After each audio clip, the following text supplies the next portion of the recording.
ഒന്ന് ശമൂവേൽ 10-ാം അധ്യായം. ബാരക്കുമോൻ.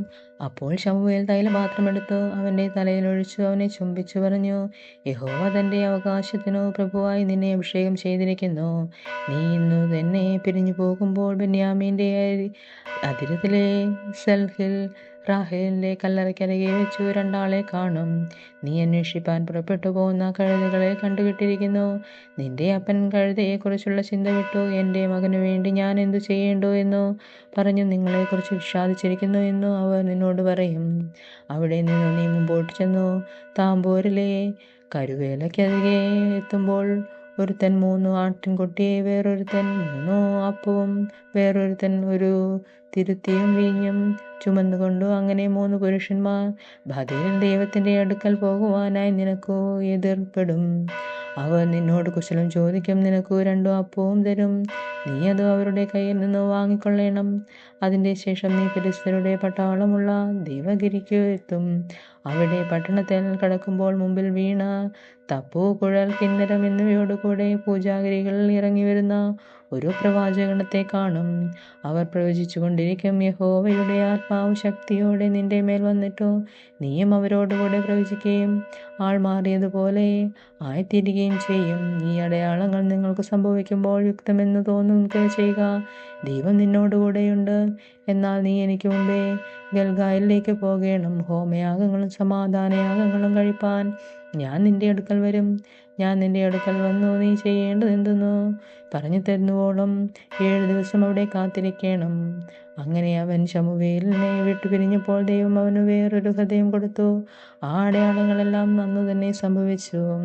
അവർ അവിടെ ഗിരിയിങ്കൽ എത്തിയപ്പോൾ ഒരു പ്രവാചകഗണം ഇതാ അവനെതിരെ വരുന്നു. ദൈവത്തിൻ്റെ ആത്മാവ് ശക്തിയോടെ അവൻ്റെ മേൽ വന്നു. അവൻ അവരുടെ ഇടയിൽ പ്രവചിച്ചു.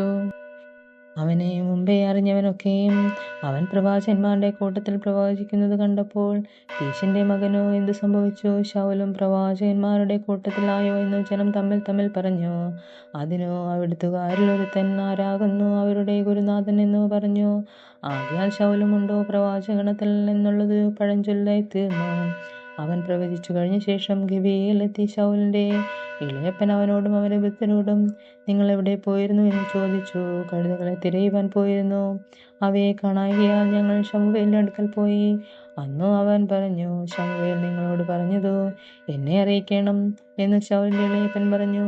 ശൗൽ തൻ്റെ ഇളയപ്പനോട് കഴുതകളെ കണ്ടുകിട്ടിയിരിക്കുന്നു എന്നു അവൻ ഞങ്ങളോട് ദിട്ടമായി അറിയിച്ചു എന്ന് പറഞ്ഞു. എങ്കിലും ശമൂവേൽ രാജ്യത്വം നിബന്ധിച്ചു പറഞ്ഞു അവനോട് അറിയിച്ചില്ല. അനന്തരം ശമൂവേൽ ജനത്തിൻ്റെ മിസ്പയിൽ യഹോവയുടെ സന്നിധിയിൽ വിളിച്ചുകൂട്ടി. ഇസ്രായേൽ മക്കളോട് പറഞ്ഞു എന്തെന്നാൽ, ഇസ്രായേലിൻ്റെ ദൈവമായ യഹോവ ഇപ്രകാരം അരുൾ ചെയ്യുന്നു, ഞാൻ ഇസ്രായേലിനെ മിസ്രൈമിൽ നിന്ന് കൊണ്ടുവന്നു. മിസ്രൈമ്യരുടെ കയ്യിൽ നിന്നും നിങ്ങളെ ഉപദ്രവിച്ച സകല രാജ്യക്കാരുടെ കയ്യിൽ നിന്നും നിങ്ങളെ വിടുവിച്ചു. നിങ്ങളോ സകല അനർത്ഥങ്ങളിൽ നിന്നും കഷ്ടതകളിൽ നിന്നും നിങ്ങളെ രക്ഷിച്ച നിങ്ങളുടെ ദൈവത്തെ ഇന്ന് ത്യജിച്ചു. ഞങ്ങൾക്ക് ഒരു രാജാവിനെ നിയമിച്ചു തരണമെന്ന് അവനോട് പറഞ്ഞിരിക്കുന്നു. ആകയാൽ നിങ്ങൾ ഇപ്പോൾ ഗോത്രമായും സഹസ്രമായും യഹോവയുടെ സന്നിധിയിൽ നിൽപ്പീൻ. അങ്ങനെ ശമൂവേൽ ഇസ്രായേൽ ഗോത്രങ്ങളെല്ലാം അടുത്തു വരുമാറാക്കി ബെന്യാമീൻ ഗോത്രത്തിനു ചീട്ടു വീണു. അവൻ ബെന്യാമീൻ ഗോത്രത്തെ കുടുംബമായി എടുത്തുവരുമാറാക്കി. മിത്രി കുടുംബത്തിനു ചീട്ട് വീണു. പിന്നെ കീശിൻ്റെ മകനായ ശൗലിനു ചീട്ട് വീണു. അവർ അവനെ അന്വേഷിച്ചപ്പോൾ കണ്ടില്ല. അവർ പിന്നെയും യഹോവയോട് അയാൾ ഇവിടെ വന്നിട്ടുണ്ടോ എന്ന് ചോദിച്ചു. അതിനു യഹോവ അവൻ സമ്മാനങ്ങളുടെ ഇടയിൽ ഒളിച്ചിരിക്കുന്നു എന്ന് അരുളി ചെയ്തു. അവർ ഓടിച്ചെന്നു അവിടെ ചെന്നു അവനെ കൊണ്ടുവന്നു. ജനമധ്യ നിന്നപ്പോൾ അവൻ ജനത്തിൻ്റെ എല്ലാവരേക്കാളും തോൾ മുതൽ പൊക്കമേറിയവനായിരുന്നു. അപ്പോൾ ശമൂവേൽ സർവ്വജനത്തോടും, യഹോവ തിരഞ്ഞെടുത്തിരിക്കുന്നവനെ നിങ്ങൾ കാണുന്നുവോ? സർവ്വജനത്തിലും അവനെ പോലെ ഒരുത്തനുമില്ലല്ലോ എന്നു പറഞ്ഞു. ജനമെല്ലാം രാജാവേ ജയ ജയ എന്നാർത്തു. അതിൻ്റെ ശേഷം ശമൂവേൽ രാജധർമ്മം ജനത്തെ പറഞ്ഞു കേൾപ്പിച്ചു. ഇത് ഒരു പുസ്തകത്തിൽ എഴുതി യഹോവയുടെ സന്നിധിയിൽ വെച്ചു. പിന്നെ ശമൂവേൽ ജനത്തെ എല്ലാം വീട്ടിലേക്ക് പറഞ്ഞയച്ചു. ശൗലും ഗിബെയയിൽ തൻ്റെ വീട്ടിലേക്ക് പോയി. ദൈവം മനസ്സിൽ തോന്നിച്ച ഒരു ആൾക്കൂട്ടവും അവനോടുകൂടെ പോയി. എന്നാൽ ചില നീചന്മാർ അവൻ നമ്മെ എങ്ങനെ രക്ഷിക്കും എന്ന് പറഞ്ഞു അവനെ ധിക്കരിച്ചു. അവന് കാഴ്ച കൊണ്ടുവരുതായിരുന്നു. അവനോ അതു ഗണ്യമാക്കിയില്ല. ദൈവമേ, സ്തുതിക്ക് യോഗ്യമാകുന്നു. ബാരക്കുമോ.